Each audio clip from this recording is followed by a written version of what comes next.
Bismillahirrahmanirrahim. Siswa-siswi kelas 5, kali ini kita akan belajar SKI pada bab 1 berkaitan dengan upaya Nabi Muhammad SAW dalam membina masyarakat Madinah. Nah, yang pertama yaitu pembinaan bidang agama. Bahwasanya Nabi Muhammad SAW yang pertama kali dalam bidang agama yaitu membangun masjid. Nah, Nabi SAW membangun masjid untuk tempat beribadah, bukan hanya ibadah sholat, namun juga untuk kegiatan ibadah yang lain, seperti untuk kegiatan dakwah dan pengajaran agama, bermusyawarah tentang urusan umat dan sebagainya. Masjid yang dibangun Nabi Muhammad SAW yang pertama di Madinah adalah Masjid Nabawi. Kemudian selanjutnya yang kedua yaitu mengajarkan agama. Nah, tujuan Nabi Muhammad SAW hijrah ke Yasrib atau Madinah adalah untuk berdakwah. Untuk itu, sesampainya di Yasrib, beliau menyampaikan dan mengajarkan agama Islam kepada umat manusia.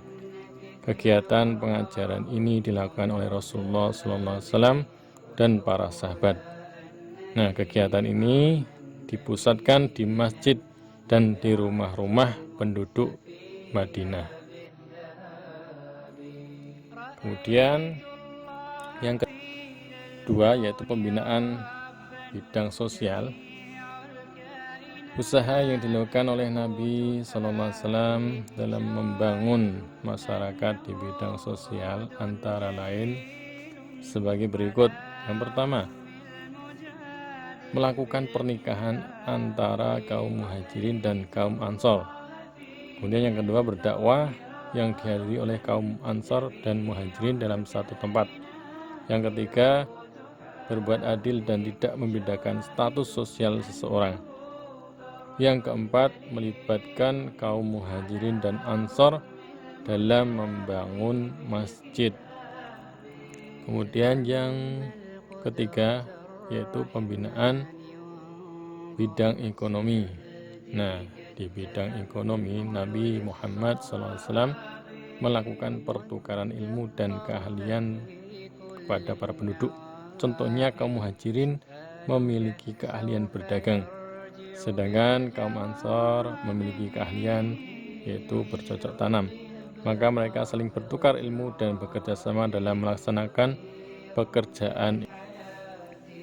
Kemudian pembinaan yang keempat yaitu dalam bidang pertahanan.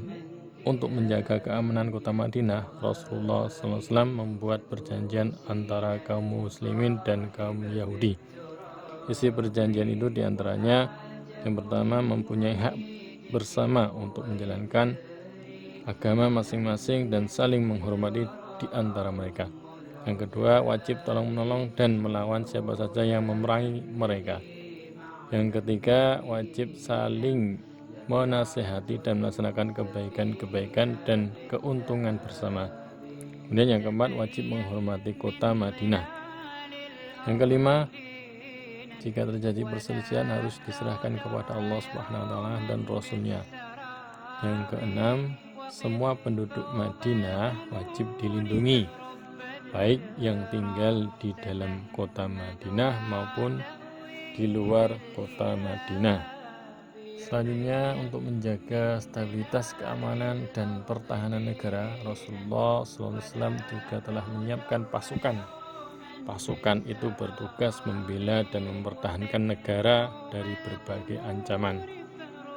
Dengan upaya dan kebijaksanaan, Nabi Muhammad SAW berhasil membina masyarakat Madinah menjadi masyarakat yang sejahtera, bermartabat, dan masyarakatnya taat beragama, sehingga Madinah menjadi negara yang aman, damai, dan maju.